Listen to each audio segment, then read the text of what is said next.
আল্লাহ সুবহানাহু ওয়া তাআলা মূলত রাসূল আকরাম সাল্লাল্লাহু আলাইহি ওয়াসাল্লামের চরিত্রকে সার্বজনীন হিসাবে সাব্যস্ত করেছেন।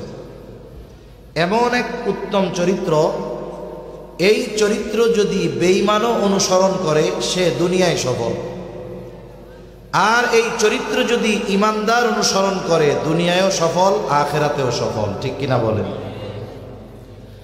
রাসূল আকরাম সাল্লাল্লাহু আলাইহি ওয়াসাল্লামের চারিত্রিক সৌন্দর্যের বর্ণনা আল্লাহ তাআলা যে নবুয়তির পরেই যে আল্লাহ তাআলা আমার আপনার নবীজির উত্তম চরিত্রের সত্যায়ন করেছেন বিষয়টা এমন নয়, বরং নবুয়তির বহু আগে কাফেররা আমার আপনার নবীজির চারিত্রিক সত্যায়ন, নবীজির চরিত্রে মুগ্ধ হয়ে নবীজিকে উপাধি দিয়েছে আল আমিন, আস-সাদিক, সত্যবাদী, আমানতদার। মিনিমাম 20 বছর আগে নবুয়তির। কত বছর আগে? কমপক্ষে 20 বছর আগে রাসূল আকরাম সাল্লাল্লাহু আলাইহি ওয়াসাল্লামের চরিত্র নবুয়তির আগেও যেমন পরেও তেমন। পার্থক্য একটু আছে।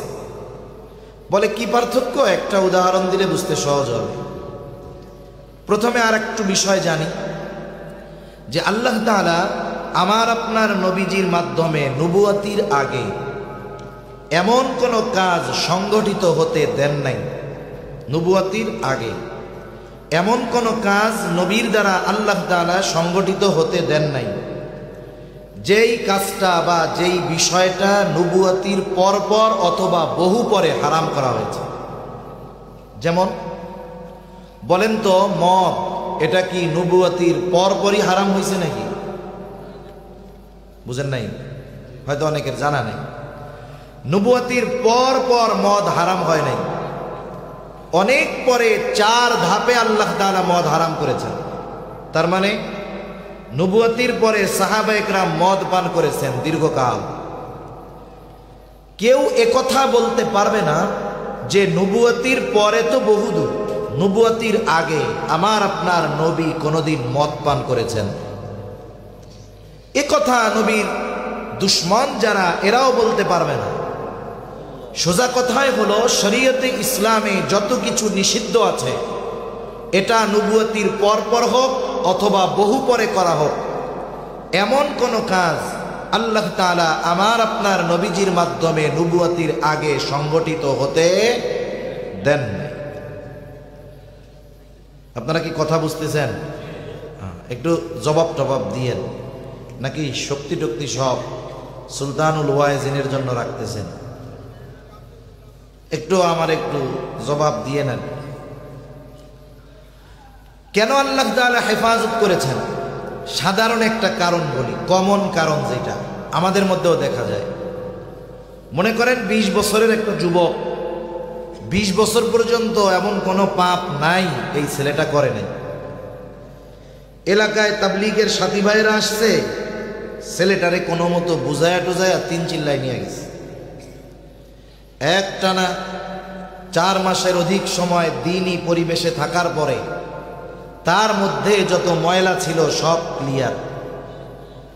3 চিল্লা দিয়ে বাড়ি আসছে, গেছিল দাড়ি ছাড়া, এখন আসছে লম্বা দাড়ি নিয়ে। গেছিল শর্ট জামা গায়ে দিয়া, আসছে লম্বা জামা গায়ে দিয়া। গেছিল খালি মাথায়, আসছে শুধু টুপি না পাগড়ি বাঁধা। এখন এই ছেলেটা 4 মাস আগে দেখলে যেমন লাগতো, 4 মাস পরে দেখলে মনে হবে কোনো মাদ্রাসার মুতামিম। ঠিক কিনা বলেন? বলেন তো, এই ছেলেটা 4 মাস আগে যেই কাজগুলো করে মজা পাইত, বিড়ি সিগারেট খাওয়া, ইফটিজিং করা, আড্ডাবাজি মারা, যখন যা খুশি করা, নামাজ কালাম না পড়া, এগুলো 4 মাস আগে তার ভালো লাগতো। কিন্তু তাবলীগ থেকে 3 চিল্লা দিয়ে আসার পরে আগের ভালো কাজগুলো তার কি আর ভালো লাগবে? যে কাজগুলো আগে তার ভালো লাগতো, তাবলীগ থেকে আসার পরে এই কাজগুলো তার কি আর ভালো লাগবে? লাগবে না। বরং কি হবে, এই কাজগুলো যদি কেউ করতে দেখে এটা তার জন্য আরো কষ্টের কারণ হয়ে যাবে।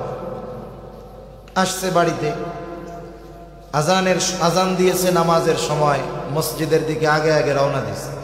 আগে যে জুমার নামাজও পড়তে যাইতো না, এখন মসজিদে যাওয়ার পথে দোকান, ওই দোকানেই তো সে বিগত 20 বছর লম্বা সময় আড্ডা দিয়েছে, বোঝার পর থেকে নিয়ে 20 বছর পর্যন্ত। দোকানের দিকে তাকায় দেখে ঘাড় ফিরিয়ে দোকানে সবাই আছে, সব কিছু চলতেছে, শুধু সে নাই। এই কাজগুলো আগে মজার জন্য করত, এখন করতে দেখে তার হৃদয়ে রক্তক্ষরণ শুরু হয়ে গেছে। চিন্তা করতেছে এই লোকগুলোর সাথেই তো ছিলাম, আল্লাহ তাআলা মেহেরবানি করে আমাকে মসজিদের পথ চিনায় দিল, এই লোকগুলারেও একটু বলি, আল্লাহ যদি একটু পরিবর্তন করে। এই আশা নিয়ে দোকানের সামনে দাঁড়ায়া ওয়াজ শুরু করে দিচ্ছে। বলে, চাচারা, বাবারা, ভাইয়েরা, যেই বয়সে, এক কাজ করেন, হায়াত তো খুব অল্প, আসার সিরিয়াল আছে, যাওয়ার তো সিরিয়াল নেই। আমাদের হায়াত নির্দিষ্ট, তবে এই নির্দিষ্ট সংখ্যা আমাদের অজানা।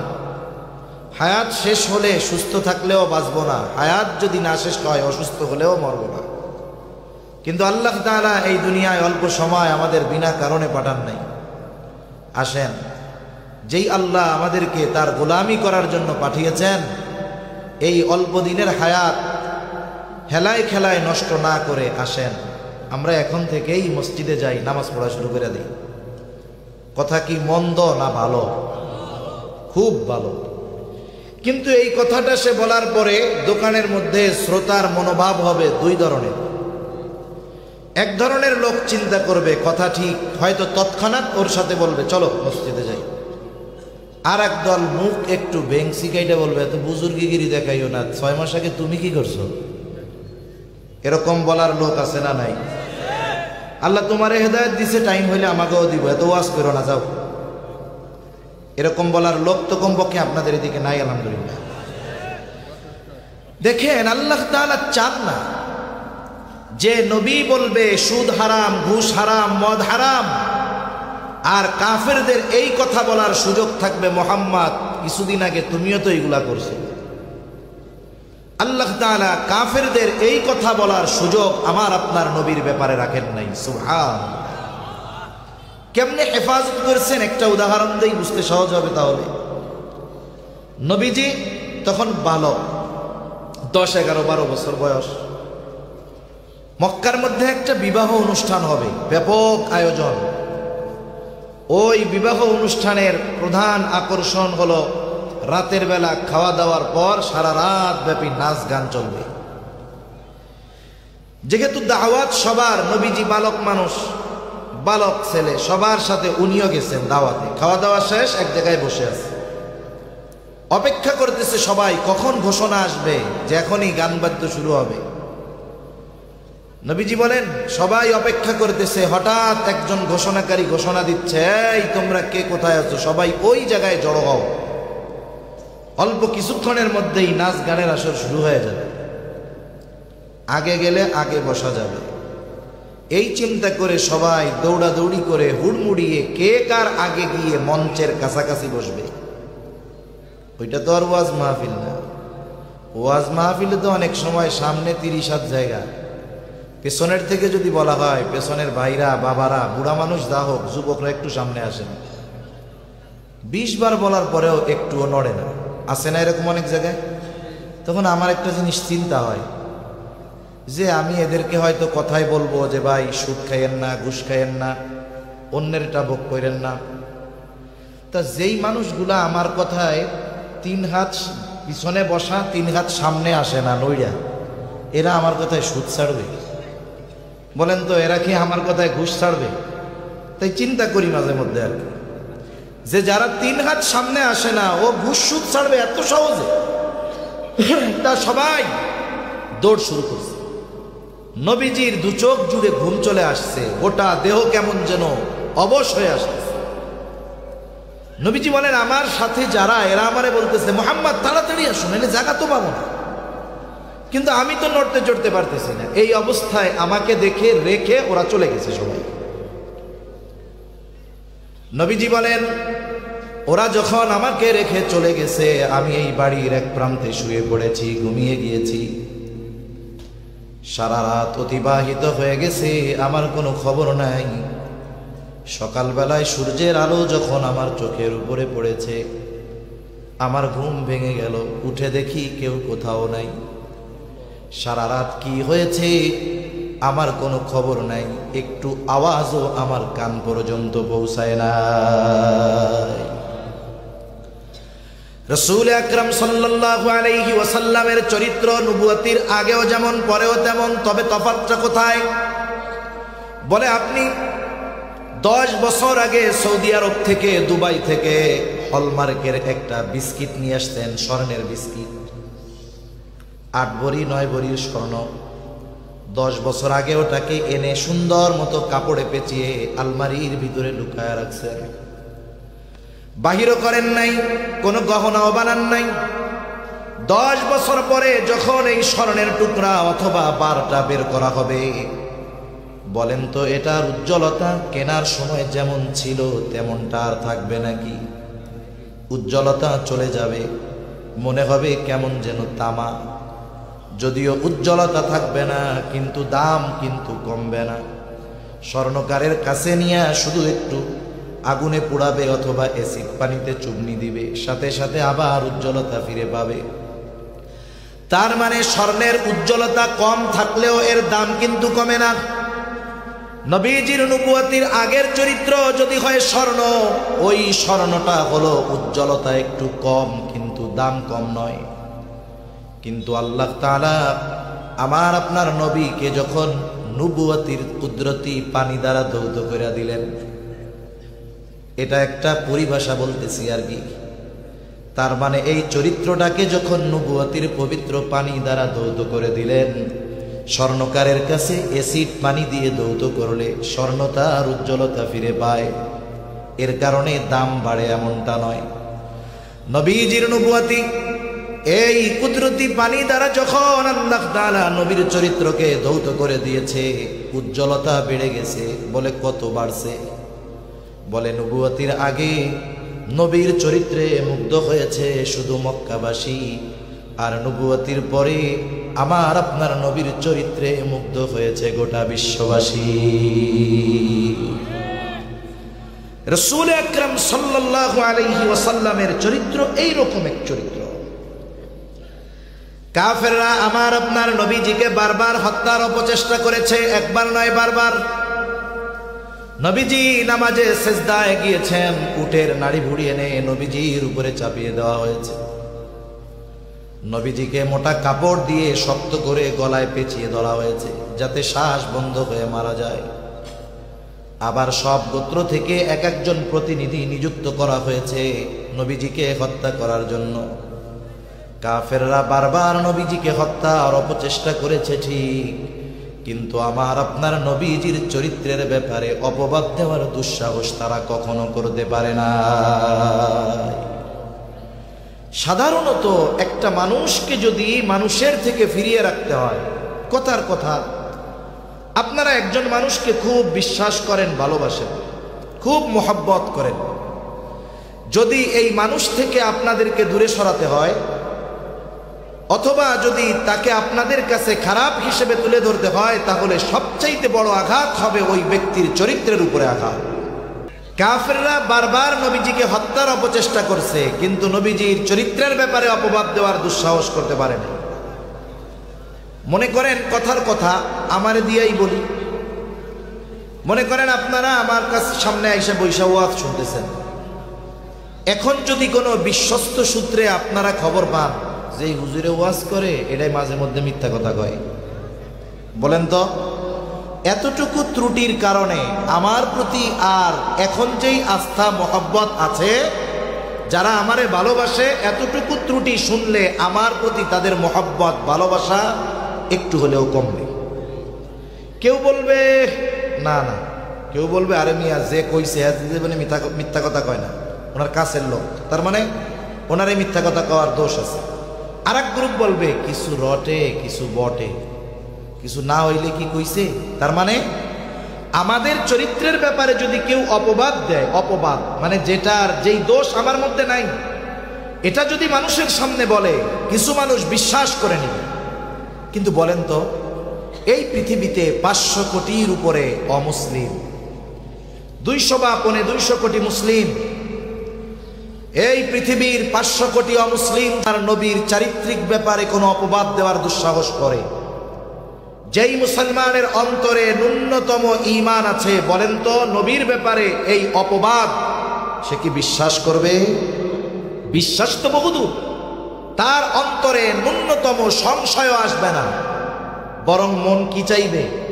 যেই ব্যক্তি নবীর ব্যাপারে এমন কথা কইছে, ওরে যদি পাইতাম পার নিচে ফালায়া গলা পাড়া ধইরা জিহ্বাটা ছিঁড়ে দিতাম। ঠিক কিনা বল? এজন্য নবীর ব্যাপারে চারিত্রিক অপবাদ দিয়ে নবীর প্রতি এই উম্মতের মোহাব্বত ভালোবাসা কমানো যাবে না। কাফেররা আমার আপনার নবীজির চারিত্রিক ব্যাপারে অপবাদ দেওয়ার দুঃসাহস কখনোই করে নাই। বরং ঐতিহাসিকেরা লিখেন, মানুষদেরকে নবীর থেকে ঠেকায় রাখার জন্য কাফেররা নবীজির ব্যাপারে 4টা শব্দ ব্যবহার করত। কয়টা শব্দ? 1 নাম্বার বলতো সে হলো জাদুকর, বলতো সে হলো কাহেন গণক, বলতো সে হলো কবি, বলতো সে হলো পাগল। এই 4টি শব্দ নবীজির ব্যাপারে তারা ব্যবহার করত। আর বাস্তবতা হলো এই 4টি শব্দ কোনো ব্যক্তির চরিত্রের ত্রুটির কারণ হতে পারে না। রাসূল আকরাম সাল্লাল্লাহু আলাইহি ওয়াসাল্লাম যখন 3 বছর গোপনে দাওয়াত দিয়ে প্রকাশ্যে দাওয়াত দেওয়ার জন্য আদেশ প্রাপ্ত হলেন, আল্লাহ তাআলা জানায় দিলেন, এখন আর গোপনে চলবে না।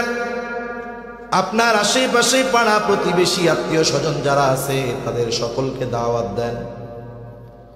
নবীজি একত্রে সবার কাছে দাওয়াত পৌঁছানোর জন্য দাঁড়ায় গেলেন, উঠে গেলেন সাফা পাহাড়ে। আর এক বর্ণনায় এসছে আবু কুবাইস পাহাড়ে। বাস্তবতা হলো আবু কুবাইস পাহাড়েরই একটা অংশ হলো সাফা পাহাড়। আবু কুবাইস পাহাড়ের একটা বৈশিষ্ট্য মর্যাদা মক্কার কাফেরদের কাছে ছিল। কোন ব্যক্তি হোক সে আরবি, হোক সে অনারবি, হোক সে পরিচিত, হোক সে অপরিচিত, ওই আবু কুবাইস পাহাড়ের উপরে উঠে যদি কোনো ব্যক্তি মক্কাবাসীর কাছে সাহায্য প্রার্থনা করত, মক্কাবাসী দেখত না কে সাহায্য চায়, বরং আবু কুবাইস পাহাড়ের এই মর্যাদার কারণে মক্কাবাসী ওই ব্যক্তিকে সাহায্য করার জন্য ছুটে আসত।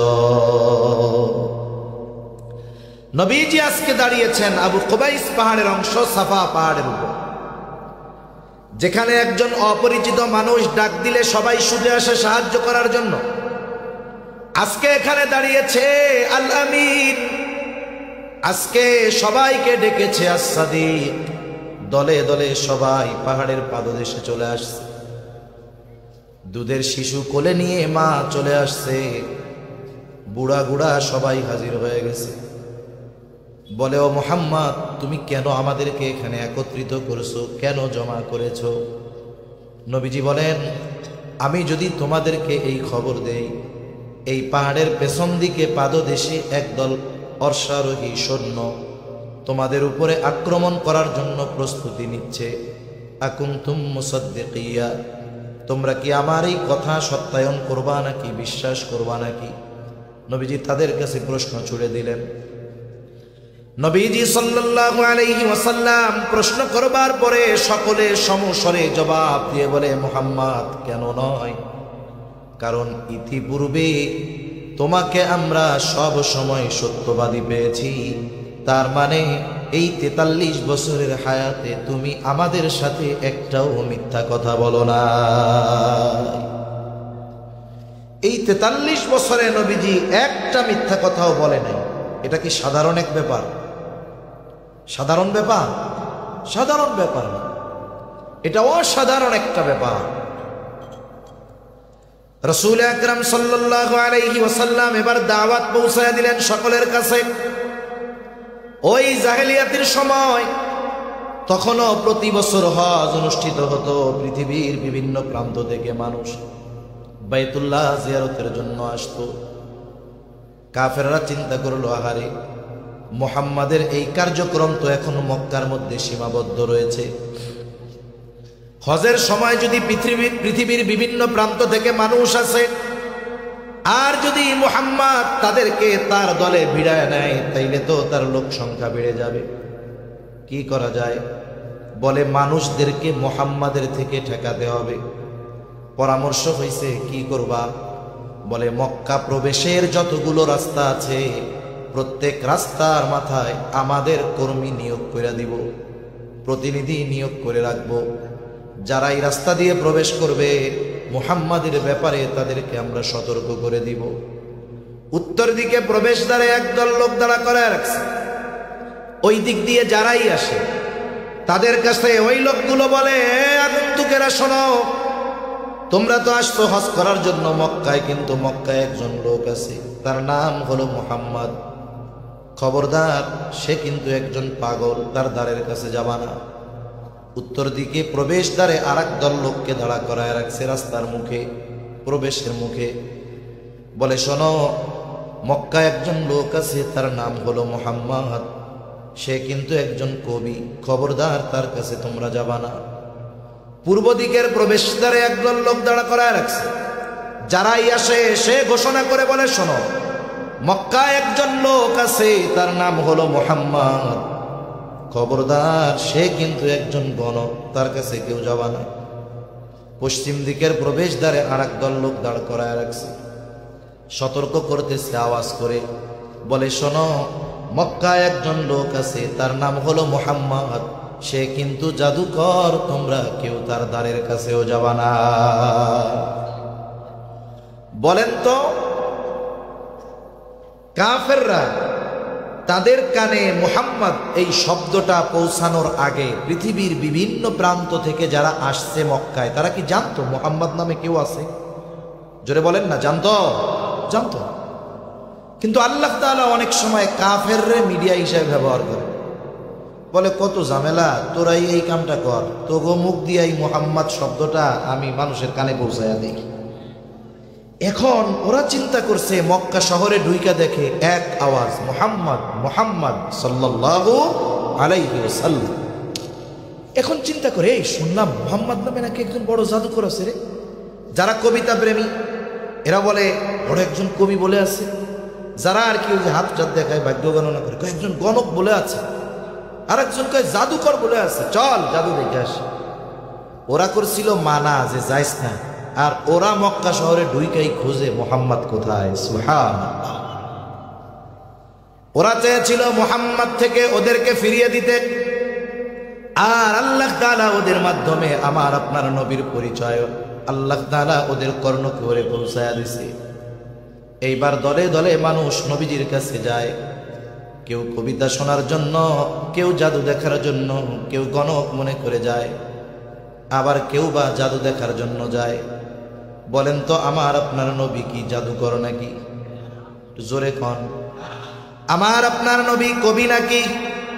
আমার আপনার নবী পাগল নাকি? আমার আপনার নবী পাগল নয়, গণক নয়, জাদুকর নয়, কবিও নয়। আমার আপনার নবীর কাছে এগুলো কিছুই নাই। বলে নবীর কাছে আছে কি? বলে নবীর কাছে আছে কোরআনুল কারীম। নবীর কাছে যে যায়, নবী তারে কোরআন শোনায়া দেয়। কি করবে? কিছু তো নাই। রাসূল আকরাম সাল্লাল্লাহু আলাইহি ওয়াসাল্লামের উপরে ১৫০০ বছর আগে কোরআন নাজিল হয়েছে। ১৫০০ বছর পরেও এখন বাংলাদেশের অনেক জায়গায় কেরাত মাহফিল হয়। শীতের সময় কোরআন প্রেমীরা আন্তর্জাতিক কারি সাহেবদেরকে এনে কোরআনের তিলাওয়াত শুনে তাদের সুললিত কণ্ঠে। আবার যারা কোরআনের এই তিলাওয়াত শুনতে যায়, সবাই যে কোরআন পড়তে পারে বুঝতে পারে এমনটাও নয়, বরং অনেক মানুষ কোরআন তিলাওয়াত শুনে মুগ্ধ হয়ে যায়, কিন্তু একটা লাইন নিজে পড়তে পারে না।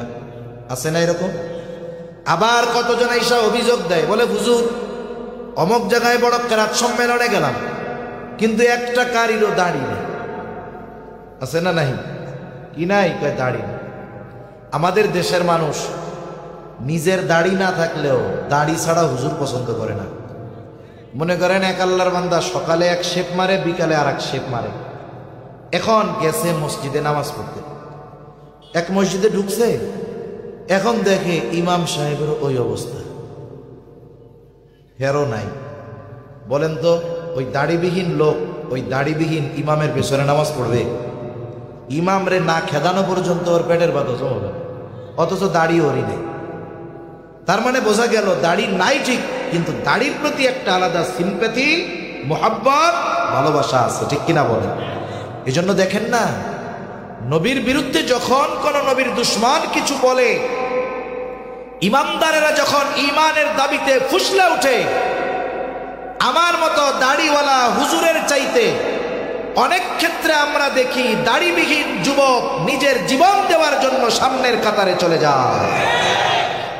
এটা মোহাব্বতের কারণ। এজন্য আমাদের যুবক তরুণ যারা আছে এদের জন্য আমরা বেশি বেশি দোয়া করব, ওরা যেন ইসলামের প্রতি যেমন মোহাব্বত, অনুরূপভাবে ওরা যেন পরিপূর্ণভাবে ইসলামের মধ্যে দাখিল হয়ে যায়। হয়তো আমরা কিছু দেখতে পারতেছি না, হয়তো পারবো না, কিন্তু আমাদের আগামী প্রজন্ম যদি ইসলামে অন্তর্ভুক্ত হয়ে যায়, সেদিন বেশি দূরে নয়, এই বাংলাদেশ শুধু নয়, গোটা পৃথিবী পরিচালিত হবে কোরআন সুন্নাহর আলোকে, ঠিক কিনা বল? হয়তো মনে হতে পারে, হুজুর এটা কিভাবে সম্ভব? আমি তো কই জুলাইয়ের 30 তারিখে যেটা অসম্ভব ভাবছিলেন 5 তারিখ দুপুরবেলা সেটাও তো সম্ভব হয়ে গেছে, ঠিক কিনা বলেন? কত কিছু অসম্ভব আমরা ভাবি, কিন্তু আল্লাহ তাআলা মুহূর্তের ভিতরে পরিবর্তন করে দিতে পারে। আয়েশা অভিযোগ দেয়, হুজুর মুখে কিন্তু দাড়ি নাই, ভাল লাগলো না। এরপরে কি কয়? কিন্তু হুজুর তিলাওয়াতটা এত সুন্দর, কেমন যেন কলিজাটা টান দিয়ে ছিঁড়া নিয়ে যায়, কিছুই বুঝি না, এরপরেও মনে হয় কলিজাটা কেমন যেন ছিঁড়ে নিয়ে গেল। চিন্তা করেন, 1500 বছর পরে দাড়িবিহীন একজন মানুষের সুললিত কণ্ঠে কোরআনের তিলাওয়াত যদি মানুষের অন্তরে এতটা প্রভাব বিস্তার করতে পারে, তাহলে রাসূল আকরাম সাল্লাল্লাহু আলাইহি ওয়াসাল্লামের পবিত্র জবানের তিলাওয়াত মানুষের অন্তরে কতটা প্রভাব বিস্তার করত।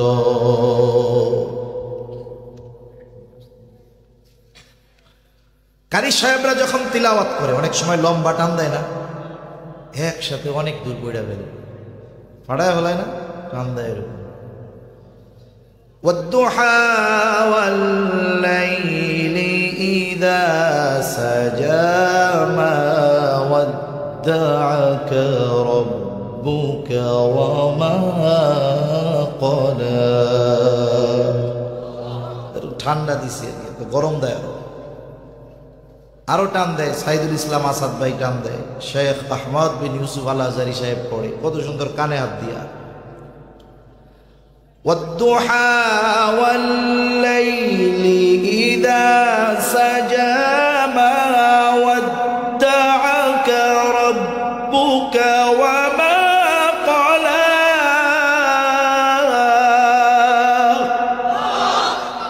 আমি এই বাংলা সূরা টান দিছি তাই আপনার আল্লাহু আকবার বল। আর ওই কারি যখন এক টানা সূরা দোহা শেষ করে, এক এক আয়াত যায় আর শেষ হয় না, কোন সময় আল্লাহু আকবার বলবো? যখন শেষ করে তখন গোটা ময়দান আল্লাহু আকবারের আওয়াজে প্রকম্পিত হয়ে ওঠে। এটা কোরআনের একটা মজা। নবীর কাছে তারা গেছে কবিতা শোনার জন্য, নবীর কাছে গেছে জাদু দেখার জন্য, নবীর কাছে গেছে পাগল দেখার জন্য। নবীজি শোনায় দিয়েছে কোরআন। 1500 বছর পরে এই কারির তিলাওয়াতে যদি হৃদয়ের অবস্থা এমন হয়ে যায়, স্বয়ং আল্লাহ তাআলা যার উপরে কোরআন নাজিল করেছেন তার জবানে যারা তিলাওয়াত শুনেছে তারা আমাদের মতো মূর্খ নয়, তারা আরবি ভাষা সম্পর্কে বুঝে। তাহলে ওই মানুষগুলোর হৃদয়ে কোরআনের প্রভাব কতটা বিস্তার করত, যাইতো জাদু দেখতে, কোরআন শুনে অন্তরে ইমানের নূর প্রজ্বলিত করে বাড়িতে ফিরত। তাহলে রাসূল আকরাম সাল্লাল্লাহু আলাইহি ওয়াসাল্লামের থেকে মানুষদেরকে ঠেকানোর জন্য কাফেররা নবীজির ব্যাপারে এই 4টি শব্দ ব্যবহার করেছে, তাতে কাজ হয় নাই, বরং দিন গেছে, সময়ের সাথে সাথে নবীজির চরিত্রে মুগ্ধ হয়ে গেছে মানুষ। কোরআন তিলাওয়াত শুনে অন্তরে হেদায়েতের নূর প্রজ্বলিত হয়ে গেছে। অথচ আফসোস লাগে, কাফেররা যেখানে নবীজির চরিত্রের ব্যাপারে অপবাদ দিতে সাহস করে না, অথচ মুসলমানের ঘরে জন্ম নিয়ে অনেক সময় আমার আপনার নবীর চরিত্রের ব্যাপারে অপবাদ দেওয়ার দুঃসাহস করে। কঠিন জঘন্য অপরাধ। মনে রাখতে হবে রাসূল আকরাম সাল্লাল্লাহু আলাইহি ওয়াসাল্লামের চারিত্রিক ব্যাপারে কাফেররা যত অপবাদ দেয় এগুলা সব ভিত্তিহীন। হাজারো অপবাদ দিয়েও উম্মতের নবীর প্রতি বিন্দু পরিমাণ ভালোবাসা কমাতে পারবে না। যেমন তারা একটা কথা কয় যে বলে মুহাম্মাদের বয়স 25 বছর আর খাদিজার বয়স 40 বছর। এর আগে খাদিজার 2 জন স্বামী ইন্তেকাল করেছে, বয়সে প্রায় দ্বিগুণ, আবার সন্তান সন্ততি ছিল। মুহাম্মাদের মতো তরুণ যুবক খাদিজাকে বিয়ে করেছে সম্পদের লোভে, নাউজুবিল্লাহ বলেন।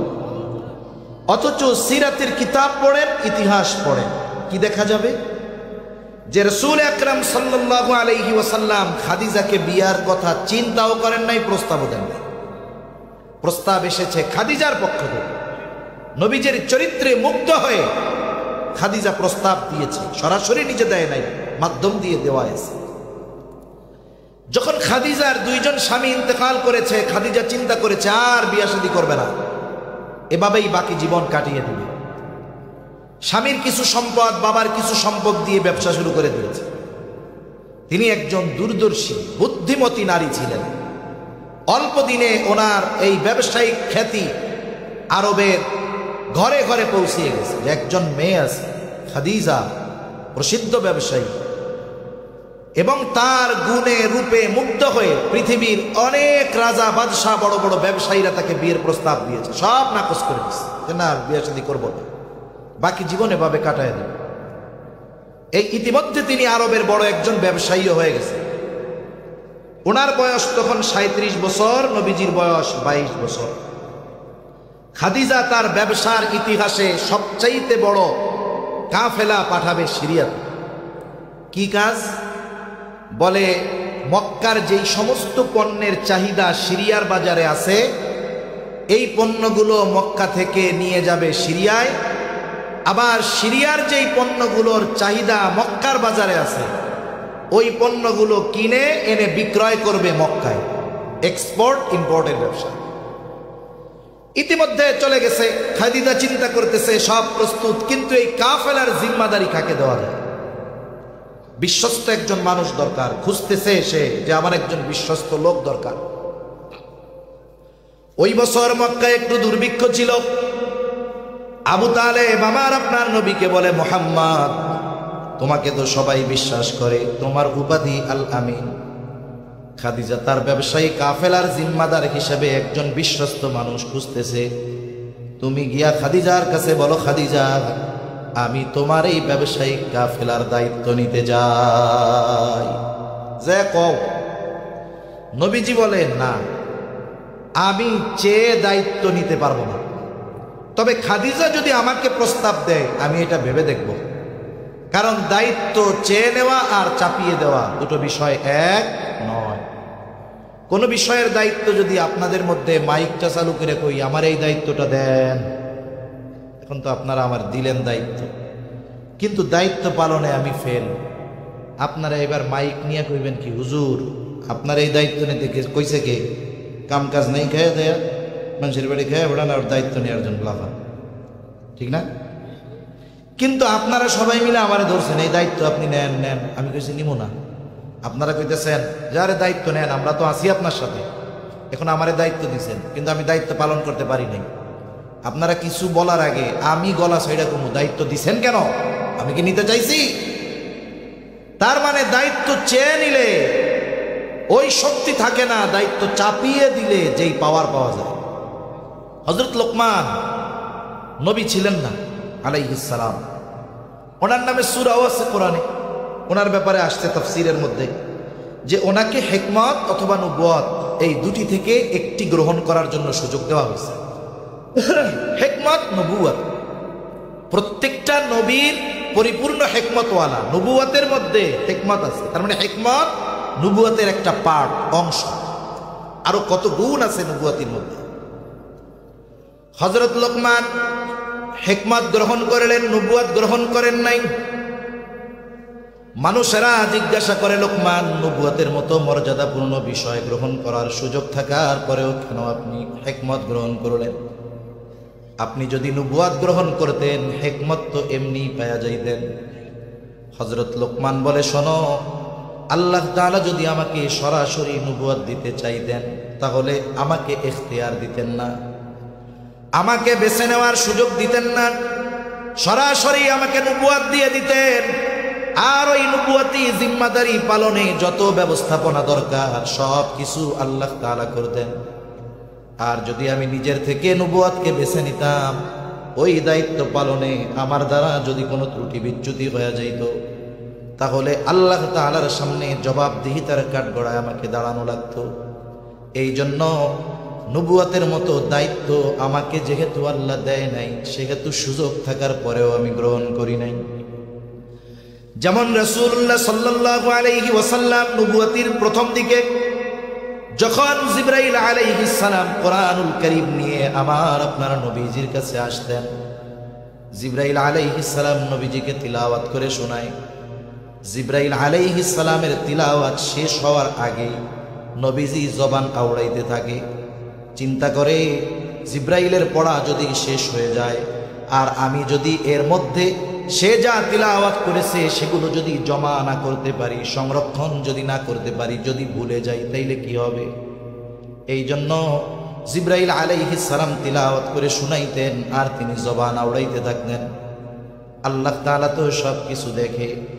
আল্লাহ তাআলা আমার আপনার নবীকে উদ্দেশ্য করে বলেন, লা তুহাররিক বিহি লিসানাকা লিতা'জালা বিহি ইন্না আলাইনা জামআহু ওয়া কুরআনা। আল্লাহ তাআলা বলেন, লা তুহাররিক লিসানাকা লিতা'জালা বিহি, আপনি তাড়াহুড়ো করে আপনার জবানকে বারবার আওড়াবেন না। আল্লাহ তাআলা কেমন যেন বলে, হাবিব আপনি তাড়াহুড়ো করবেন না, জবান আওড়াবেন না। আপনি কি মনে করতেছেন আপনি চুপ থাকলে এগুলো হারিয়ে যাবে, আপনি ভুলে যাবেন? এমন কিছু মনে করার সুযোগ নাই। শুনে নেন হাবিব, আমি তো আপনার কাছে ওহী পাঠাই, আমি তো আপনাকে নবুয়ত দিয়েছি, ভুলে যাওয়ার কোনো কারণ নাই। ইন্না আলাইনা জামআহু ওয়া কুরআনা, আপনি শুধু চুপ করে থাকেন, জবান আউড়ায়েন না, নড়াচড়া করেন না। এই কোরআন জমা করার এবং আপনাকে পড়িয়ে দেওয়ার দায়িত্ব আমি আল্লাহ। এগুলো জমাও আমি করব, আপনারে পড়াইয়াও আমি দিব। সুবহানাল্লাহ। তাহলে কি করবেন? ফাইযা ক্বরানাহু ফাত্তাবি' কুরআনা,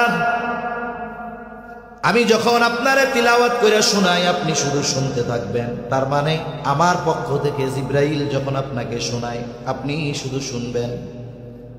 আপনি ভাবতেছেন শুধু এটার অর্থ সংরক্ষণ হবে, আপনাকে পড়ায়া দেওয়া হবে, এমনটা নয়। সুম্মা ইন্না আলাইনা বায়ানা, আমি এইটার শুধু অক্ষর শব্দগুলি এগুলোই সংরক্ষণ করব তা নয়, এই কোরআনের ব্যাখ্যাও হেফাজত করার দায়িত্ব আমি আল্লাহ। এজন্য দেখেন না, এই পৃথিবীতে যদি কেউ কোরআনের অপব্যাখ্যা করে, যেই ব্যাখ্যা সালফে সালেহিনদের সাথে মিলে না, সাহাবা একরামের সাথে মিলে না, নবীর হাদিসের সাথে মিলে না, এই ধরনের ব্যাখ্যা যখনই কেউ করে, উম্মতের মুহাক্কিক উলামা একরাম ওই অপব্যাখ্যাকারীর বিরুদ্ধে দাঁড়িয়ে যায়। এজন্য ১৫০০ বছর পরেও কোরআনের শাব্দিক মৌলিক পরিবর্তন তো বহুদূর, এই কোরআনুল কারীমের ব্যাখ্যাও কেউ পরিবর্তন করতে পারে নাই। মূল ব্যাখ্যা, সঠিক ব্যাখ্যা এই উম্মতের কাছে সংরক্ষিত আছে না নাই? এজন্য আল্লাহ তাআলা যদি দায়িত্ব দেন, ওই দায়িত্ব পালনের ব্যবস্থা তিনি করেন। নবীজি বলতেছেন যে আমি চাইয়ে দায়িত্ব নিব না, সে যদি বলে তাইলে চিন্তা করে দেখবে। আবু তালেব চলে গেছে খাদিজার কাছে, গিয়ে বলে, খাদিজা শুনলাম আপনি নাকি একজন বিশ্বস্ত মানুষ তালাশ করতেছেন আপনার কাফেলার দায়িত্ব দেওয়ার জন্য। বলে, হ্যাঁ, খুঁজা তো পাই না। বলে, আমার ভাতিজা মুহাম্মদ, সে যদি আপনার এই কাফেলার দায়িত্ব নেয় কেমন হয়? সাথে সাথে চেহারা থেকে চিন্তার ছাপ দূর হয়ে গেছে। বলে, মুহাম্মদ যদি এই কাফেলার দায়িত্ব নেয় এর চাইতে উত্তম আর কোনো কিছুই হতে পারে না। তার মানে বোঝা গেল, ঠিক আছে। এবার বলে, সে যে দায়িত্ব নিবে আপনি যদি অফার করেন তাইলে হয়তো রাজি হইতে পারে। খাদিজাতুল কুবরা তখন আরবের একজন সম্ভ্রান্ত মহিলা, সুপার পাওয়ার আছে তার আরব সমাজে। ওই জাহেলিয়াতের সময়, ওই সময়টাতেও তার উপাধি মক্কার ওই জাহেলরা দিয়েছিল তাহেরা, পুত পবিত্রা। খাদিজা এবার বলে, আবু তালেব, এই কথা যদি আপনি মুহাম্মদ ব্যতীত অন্য কারোর ব্যাপারে বলতেন আমি কশ্চিনকালেও রাজি হইতাম না, কিন্তু মুহাম্মদকে প্রস্তাব দিতে আমার কোনো দ্বিধা নাই। এইবার খাদিজা প্রস্তাব দিলেন, এই কাফেলার দায়িত্ব আপনি নেন। নবীজি কাফেলার দায়িত্ব নিলেন। সফর শুরু হয়ে গেল। মক্কা থেকে পণ্য নিয়ে সিরিয়া প্রায় দ্বিগুণ লাভে নবীজি বিক্রয় করেছেন। সিরিয়া থেকে আবার পণ্য নিয়ে মক্কায় প্রায় দ্বিগুণ লাভে বিক্রয় করেছেন। সব কিছু খাদিজার কাছে বুঝাইয়া দিলেন। এইবার খাদিজা ওই সফরে একজন খাদেম দিয়েছিল, তার নাম ছিল মাইসারা। খাদিজা বলতেন, মাইসারা হইল আমার চোখ, তার মানে তার দেখা আর আমার দেখা এক। মাইসারার কাছে কারগুজারি শুনতেছে, সফরের সব ঘটনা সে বর্ণনা করলো। স্পেশাল ভাবে নবীজির ব্যাপারে মাইসারা খাদিজাকে কয়েকটা কথা বলেছে। এক নাম্বার বলে, আকাশে সূর্য, আকাশের কোথাও কোনো মেঘ নাই, প্রচন্ড রোদ, মেঘের কোনো চিহ্ন নাই, লেশ মাত্র নাই। কিন্তু আমি দেখতাম যখন মুহাম্মদ রোদের মধ্যে পথ চলে, কোথাও মেঘ নাই, কিন্তু সব সময় এক খণ্ড মেঘ রৌদ্রের তাপ থেকে মুহাম্মদকে ছায়া প্রদান করে। আবার আরেকদিন দেখছে যে সে এক গাছের ছায়ায় বিশ্রাম নিচ্ছে। বলে, স্বাভাবিক হলো সূর্য সরে যাওয়ার সাথে সাথে গাছের ছায়াও সরে যাবে, এটা স্বাভাবিক বিষয়। আমি খেয়াল করে দেখলাম সূর্য তার জায়গা থেকে অনেকটা সরে গেছে, কিন্তু ছায়া সরে না। কাছে গিয়ে দেখলাম সূর্য সরে গেছে, তাতে কি গাছটা স্বয়ং ঝুঁকে মুহাম্মদকে ছায়া প্রদান করতেছে।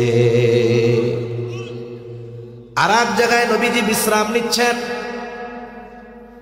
একজন পাদ্রীর সাথে মাইসারার দেখা। মাইসারাকে ওই পাদ্রী জিজ্ঞাসা করে, যুবকটাকে পরিচয় দাও। সব পরিচয় দিছে। বাবার নাম আব্দুল্লাহ, দাদার নাম আব্দুল মুত্তালিব, মার নাম আমেনা, বংশ হলো কুরাইশ, গোত্র হলো হাশমি। সব বর্ণনা দিছে, চেহারা সুরতের বর্ণনা দিয়েছে। এইবার এই পাদ্রী বলে, শোনো, এই যুবক হয়তো ভবিষ্যতে নবী হবে। সব কথা খাদিজার কাছে বলছে। যখন নবীজি হেরা গুহায় ওহী প্রাপ্ত হয়েছেন, নবুয়ত পেয়েছেন, জিবরাইল আলাইহিস সালাম বুকের রোদে লাগাইয়া চাপ দিছে না, জ্বর চলে আসছে, ভয় পাইছেন, বাসায় আসছেন।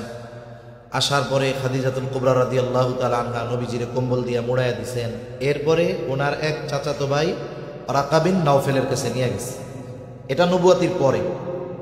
কিন্তু ইতিহাস লেখা হচ্ছে, যখন মাইসারা বলছে যে যুবক ভবিষ্যতে নবী হবে, এটা কইছে পাদ্রী, ওই সময় খাদিজা ওরাকা বিন নাওফেল তার কাছে গেছে, যা জিজ্ঞেস করতেছে, ভাই কাছাকাছি সময়ে কোনো নবী আগমনের খবর টবর আছে নাকি? তখন তো শয়তান কিছু দূর যাইতে পারতো, আকাশে কিছু গোপন খবর পাইতো। সেও বড় আলেম ছিল, সে মোটামুটি তার ইলমের আলোকে বলল, হ্যাঁ, অচিরেই এই ভূখণ্ডে একজন নবীর আবির্ভাব ঘটবে। সুবহান। এখন খাদিজা তো বুঝতে পারছে মুহাম্মাদের যেই চরিত্র, এটা নবুয়তি চরিত্র। এখন নবীজির প্রতি তার মুহাব্বত, ভালোবাসা, আকৃষ্টতা বেড়ে গেছে। বান্ধবীদের মজলিসে শুধু মুহাম্মাদের প্রশংসা করে। বান্ধবীরা বলে, কি ব্যাপার খাদিজা, বিয়াই নাকি করবা না? এখন দেখি খালি মুহাম্মাদ ছাড়া কিছুই বুঝো না। এভাবে দেখতে দেখতে চলে গেছে 22 থেকে 25 বছর। এইবার নবীজির কাছে নবীজির ব্যাপারে প্রশংসা করে। বান্ধবীদের মধ্য থেকে একজন বলে, খাদিজা, তোমার যদি মুহাম্মাদকে পছন্দ হয় তাহলে বিয়ের প্রস্তাব দিয়ে দাও। এর আগে একটা কথা বলা দরকার, জাহেলিয়াতের সময় কিছু দিক আমাদের চাইতেও ভালো ছিল। জাহেলিয়াতের সময়ে কোনো নারীর যদি একাধিক বিবাহ হতো, সে যদি তালাক প্রাপ্ত হতো অথবা স্বামী যদি মারা যাইত, একজন কুমার পুরুষ তথা অবিবাহিত পুরুষ এই ধরনের কোনো নারীকে বিবাহের ক্ষেত্রে লজ্জা করত না।